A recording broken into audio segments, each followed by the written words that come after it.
Đầm nại cầm san nơi lời cặp pal bài ní cái sạn nơi lời nâng bài mất hơi cái đào lên nơi lời nâng bài mất đó nó miền mong phone tràn mình tên để có chấp ở đầm nại cầm san nơi lời cặp pal mùi ní ha để dương chi pi bờ tây Singapore từ can bờ tây Malaysia được dạo về pi dọc pi ngày mong phone trong mong phone việt tràn từ có tayแต่miền sầm núi trong xưa tha đầm nại cầm san nơi lời cặp pal nâng ca sạn nơi bài mất hai nơi lời nâng up stock up cáiแต่đào lên nên là khang miền ấy lên khang hình trắng á tạm bờ tây ngày đi nhom trong mà đi ví dụ ca sạn nơi lời cặp pal mùi ní ai mong phone mơ tay mà đong phù đời xa tại nơi lời cặp pal ní haคือเมียนประเภทประตูชราเหมือนแต่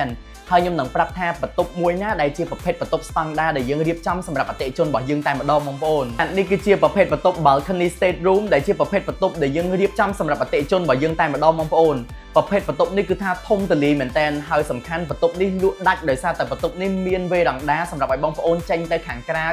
មើលទេសភាពថ្ងៃលិចថ្ងៃរះនៅលើសមុទ្រនឹងតែម្ដងបាទបងប្អូនអញ្ចឹងបើថាយើងបានធ្វើដំណើរកម្សាន្តនៅលើកប៉ាល់ហើយយើងអាចបានឃើញទេសភាពនៅខាងក្រៅដូចមានអារម្មណ៍ថាខ្វះអីមួយយ៉ាងអញ្ចឹងបានយើងរៀបចំប្រភេទបន្ទប់នេះសម្រាប់ឲ្យអតិថិជនរបស់យើងគាត់បានគេងលំហែកាយហើយគាត់បានមើលទេសភាពទៀតក្រៅពីការគេងសម្រាប់លំហែកាយនៅលើកប៉ាល់ហ្នឹងបងប្អូនមិនខ្វះកន្លែងលេងមិនខ្វះកន្លែងដើរទេនៅលើកប៉ាល់ហ្នឹង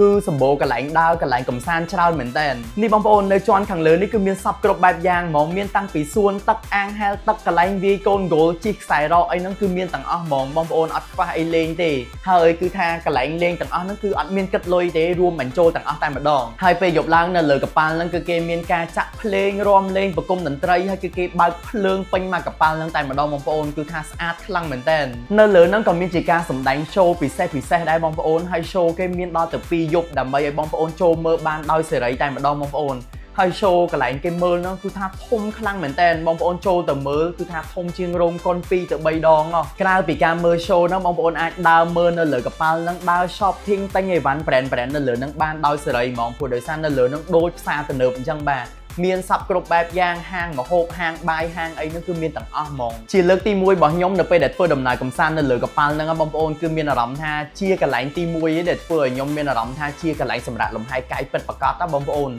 ញ៉ាំឆ្ងាញ់គេងស្រួលមានកន្លែងដើរលេងសັບគ្រប់បែបយ៉ាងនៅលើហ្នឹងហ្មងអញ្ចឹងគឺថា relax ហើយស្រស់ស្រាយមែនតើបងប្អូនព្រោះដោយសារដើរលើដីឆ្អែតតែអញ្ចឹងមកដើរកម្សាន្តនៅលើទឹកអញ្ចឹងម្ដងគឺថាអារម្មណ៍ប្លែកហើយសប្បាយមែនកាញ់ចាប់ដំណើរកម្សាន្តមួយនេះគឺមានការស្នាក់នៅលើកប៉ាល់រយៈពេល2យប់2ថ្ងៃថែមជាមួយនឹងការដើរលេងនិងការស្នាក់នៅក្នុងប្រទេសសិង្ហបុរីរយៈពេល1យប់1ថ្ងៃទៀតបងប្អូន